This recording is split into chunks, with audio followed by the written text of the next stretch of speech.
आइए आज मैं आपको ये बताऊंगा कि पल्स ऑक्सीमीटर जो बहुत आम लोगों को आज बहुत मदद कर रहा है इस कोविड-19 में। और ये पल्स ऑक्सीमीटर बेसिकली आपके शरीर का कहीं ना कहीं एक परफ्यूजन बताता है। आमतौर से अभी पल्स ऑक्सीमीटर का काफी अहम रोल है इस कोविड-19 में। कोविड-19 में इसका अहम रोल क्यों है?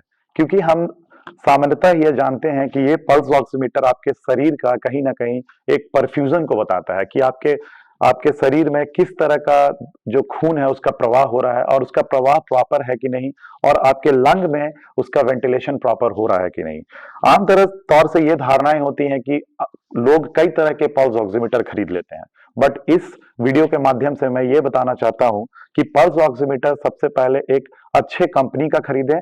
क्योंकि अच्छे कंपनी का पल्स ऑक्सीमीटर आप खरीदते हैं तो उसका कहीं ना कहीं इसका प्रिसिशन मीन्स उसका एक्यूरेसी ज्यादा होता है और वो बहुत सटीक मेजरमेंट देता है। लोग की धारणा ये होती है कि आखिर पल्स ऑक्सीमीटर हम क्यों लें। तो मिनिस्ट्री ऑफ फैमिली हेल्थ के गाइडलाइंस के हिसाब से पल्स ऑक्सीमीटर पे ही हमारा पूरे डिजीज का क्लासिफिकेशन है कि कोविड-19 माइल्ड तरह के होते हैं, मॉडरेट तरह के होते हैं, सीवियर तरह के होते हैं। तो इस तरह से मैं आपको ये बताऊंगा कि सही तरीका से आपको पल्स ऑक्सीमीटर कैसे यूज करना है।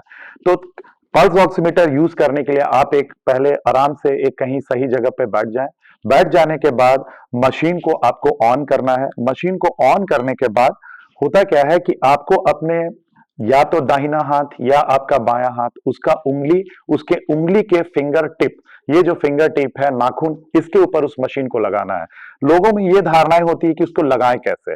तो लगाने के लिए आपको ये देखना है कि जब आप पल्स ऑक्सीमीटर को ऑन करेंगे तो इसमें एक बत्ती जल रहा है। ये बत्ती हमेशा आपके जो नाखून की तरफ होनी चाहिए। तो ये बत्ती नाखून की तरफ होनी चाहिए। तो मैं अभी इसको नाखून की तरफ लगा रहा हूं। लगाने के बाद आपको करना क्या है, आपको थोड़ी देर वेट करना है। वेट का मतलब कम से कम आप 20 सेकेंड 25 सेकेंड रुक सकते हैं। तब आपको उसके बाद आप देखेंगे कि इसमें एक अलग वैल्यूज गिरना आना शुरू हो गया है। आप देख सकते हैं, अगर आप इसको कैमरे को थोड़ा जूम करें तो आप एक देख सकते हैं कि एक इसमें वैल्यू आ रही है जिसमें अभी 98 और ऊपर में एक ग्राफ आ रहा है। ये ग्राफ अलग अलग तरीका का हो सकता है।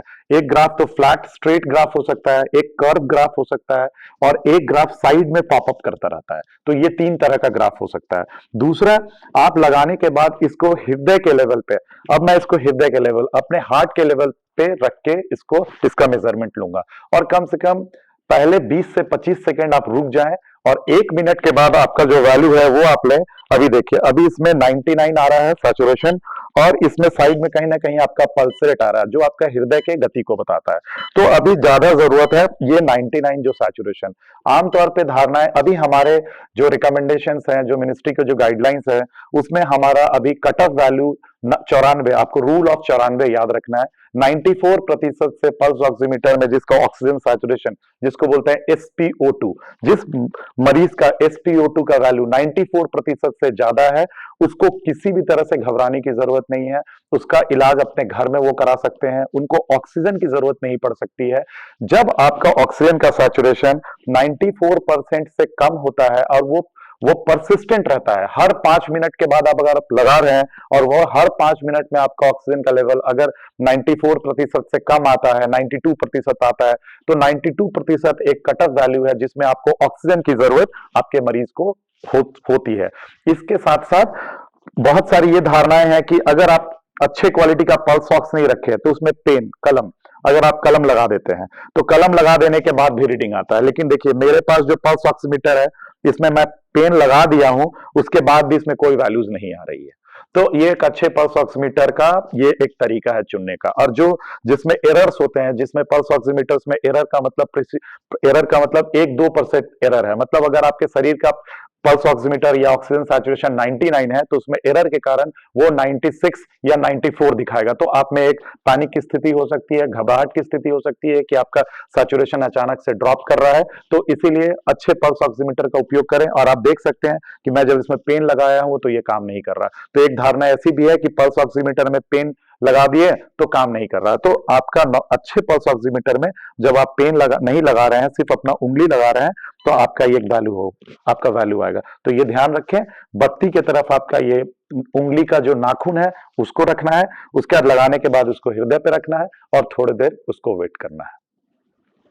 एक बहुत अहम जानकारी जो मैं देना चाहता हूं कि पल्स ऑक्सीमीटर लगाने से पहले बहुत लोग मेहंदी का यूज करते हैं, नेल पॉलिश लगाते हैं। तो वो नेल पॉलिश या मेहंदी का रंग को आप उसको हटाएं, इसको प्रॉपरली क्लीन करके ड्राई कर लें और उसके बाद पल्स ऑक्सीमीटर को लगाएं, क्योंकि इससे क्या होता है कि इससे बहुत सारे पेशेंट में एरर्स आता है। तीसरी एक अहम जानकारी जो पल्स ऑक्सीमीटर में देना चाहूंगा कि ये पल्स ऑक्सीमीटर मोशन आर्टिफैक्ट्स पे खराब वैल्यूज आता है। मतलब कि जब मैं ये पल्स ऑक्सीमीटर लगा लिया और मैं अपने उंगली को ऐसे हिला रहा हूं, तो हिलाने के बाद इसका वैल्यूज में एरर्स आता है। तो एक ये अहम जानकारी रखनी चाहिए आम लोगों को कि आप पल्स ऑक्सीमीटर लगा के आपका हाथ हृदय के ऊपर, हृदय के लेवल पे, हार्ट के लेवल पे इसको फिक्स रखना है और कम से कम 2 मिनट तक इसको लगा के जो वैल्यूज आती है वो आपकी एग्जैक्ट रीडिंग होती है। नमस्कार।